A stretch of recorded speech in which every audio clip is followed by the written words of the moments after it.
देखिए, बीजेपी का राज्यसभा में स्पष्ट बहुमत नहीं है और इंडिया गठबंधन के पास अब लोकसभा में भी हम मजबूत स्थिति में हैं। बहुत ज़्यादा संख्या का अंतर नहीं है और राज्यसभा में भी बहुत ज़्यादा संख्या का अंतर नहीं है। तो इस बार जो जनादेश मिला है वो जनता ने बीजेपी के खिलाफ दिया है। सरकार भले एनडीए की बन गई हो, लेकिन इस बार सदन में, दोनों सदनों में मनमानी नहीं चलेगी सत्ता पक्ष की, और जनता की आवाज बुलंद होगी, जनता की आवाज गूंजेगी और सत्ता पर लगाम लगेगा। सत्ता को बौराने नहीं दिया जाएगा, जो पिछले 10 वर्षों में सत्ता केंद्र की बीजेपी की बौराई हुई थी। जेपी नड्डा ने कहा है कि बीजेपी ऑल इंडिया पार्टी है, हम लोग पूरे देश में मजबूत है, जबकि कांग्रेस हमारे ऊपर आरोप लगाती है कि हम लोग संविधान को दबाते हैं, कानून को बदलते हैं, लेकिन कांग्रेस ने कई सरकारों को इससे पहले गिराया है। अरे बीजेपी ऑल इंडिया पार्टी है तो कांग्रेस नहीं है। इंडिया गठबंधन तो पूरा इंडिया समाया हुआ है।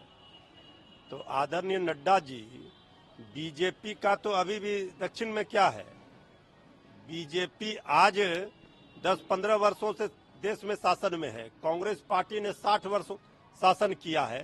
तो पूरे देश के गांव-गांव में, सभी कोने कोने में कांग्रेस पार्टी को लोग जानते हैं, कांग्रेस पार्टी के साथ लोग हैं। ठीक है कि लोकतंत्र में हार जीत ये दौर लगा रहता है। कभी बीजेपी 2 की संख्या में पार्लियामेंट में हुआ करती थी, आज वो पिछली दफा 300 पार की, इस बार फिर 240 पर आ गई।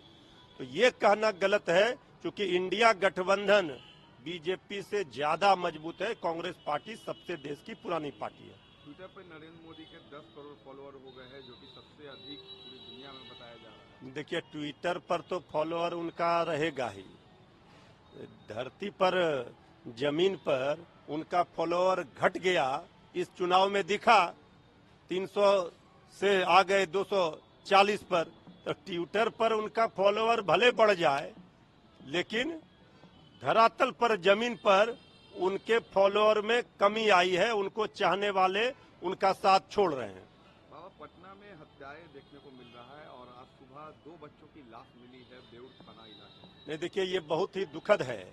और जिस तरह से बिहार अपराधियों के तांडव से करा रहा है, लगातार अपराध चरम पर है और अपराधियों का मनोबल बढ़ा हुआ है।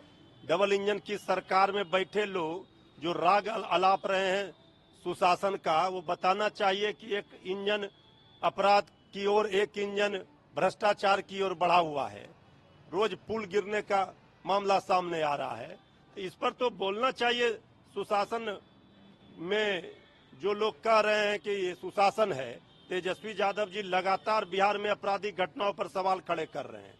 ये अपराधी राज कायम हो गया है बिहार में। शासन प्रशासन का इकबाल समाप्त हो गया है। जो आपके पार्टी से और जेडीयू का हारा हुआ आदमी है ना, सबको बुला रहा है। कल मुनाजिर हसन को लगता है मिला, मीटिंग किया हज भवन में।